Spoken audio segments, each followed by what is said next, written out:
Vous feriez quoi si votre patron vous jetait une pile de dossiers au visage devant tous vos collègues en hurlant que vous n'êtes qu'une moins que rien, alors que c'est vous qui faites tout son boulot depuis 3 ans? C'est l'humiliation que j'ai subie un lundi matin à 9h02. Mon nom est Léa et j'étais l'assistante de direction de Vincent, un mec qui se prenait pour le roi du pétrole parce qu'il avait hérité de la boîte de son père. Vincent était le prototype du narcissique, il s'attribuait tous mes succès, me faisait bosser jusqu'à minuit sans me payer d'heures sup et passait son temps à me rabaisser pour se sentir puissant. Mais Vincent avait oublié une règle fondamentale du monde moderne. Ne jamais, au grand jamais, maltraiter la personne qui possède tous vos mots de passe, qui gère vos comptes cachés et qui connaît l'emplacement exact de chaque cadavre dans votre placard numérique. Ce lundi-là, j'ai ramassé les dossiers par terre, dans un silence de mort. Mes collègues baissaient les yeux, personne n'osait bouger. Vincent a ajouté avec un petit rire méprisant « Si t'es pas contente, démissionne, mais n'oublie pas que sans moi, tu n'es rien sur le marché du travail. » C'était la phrase de trop. Je suis retournée à mon bureau, j'ai séché mes larmes et j'ai commencé à taper sur mon clavier. Vincent pensait que je préparais le rapport pour le conseil d'administration. En réalité, j'étais en train d'activer le protocole de sortie.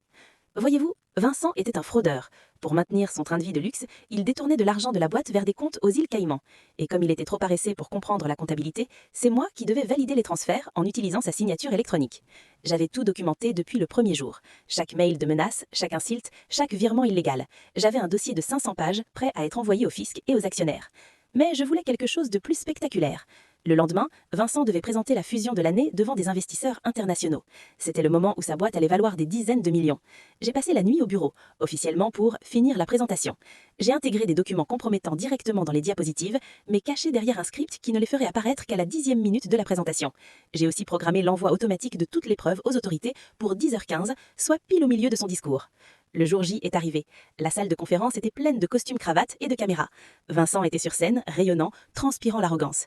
Il a commencé son speech sur l'éthique et la croissance. À la 10e minute, l'écran géant a switché.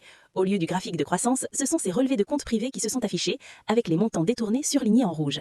Puis une vidéo que j'avais enregistrée discrètement avec mon téléphone, où on l'entendait rire en disant qu'il pigeonnait les actionnaires depuis des années, a commencé à tourner en boucle. Le silence dans la salle a été remplacé par des murmures de choc. Vincent est devenu livide. Il essayait frénétiquement d'éteindre l'ordi, mais j'avais bloqué l'accès administrateur.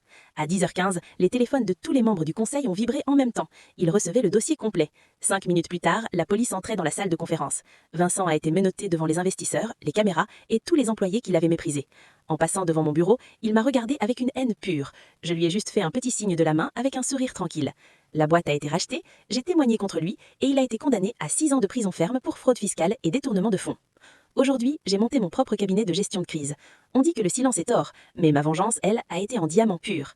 Ne jouez jamais avec les nerfs d'une personne qui sait tout de vous, parce qu'elle peut vous effacer d'un simple clic. Vincent pensait que j'étais son ombre, il a juste oublié que c'est dans l'ombre qu'on prépare les meilleurs coups. Échec et mat.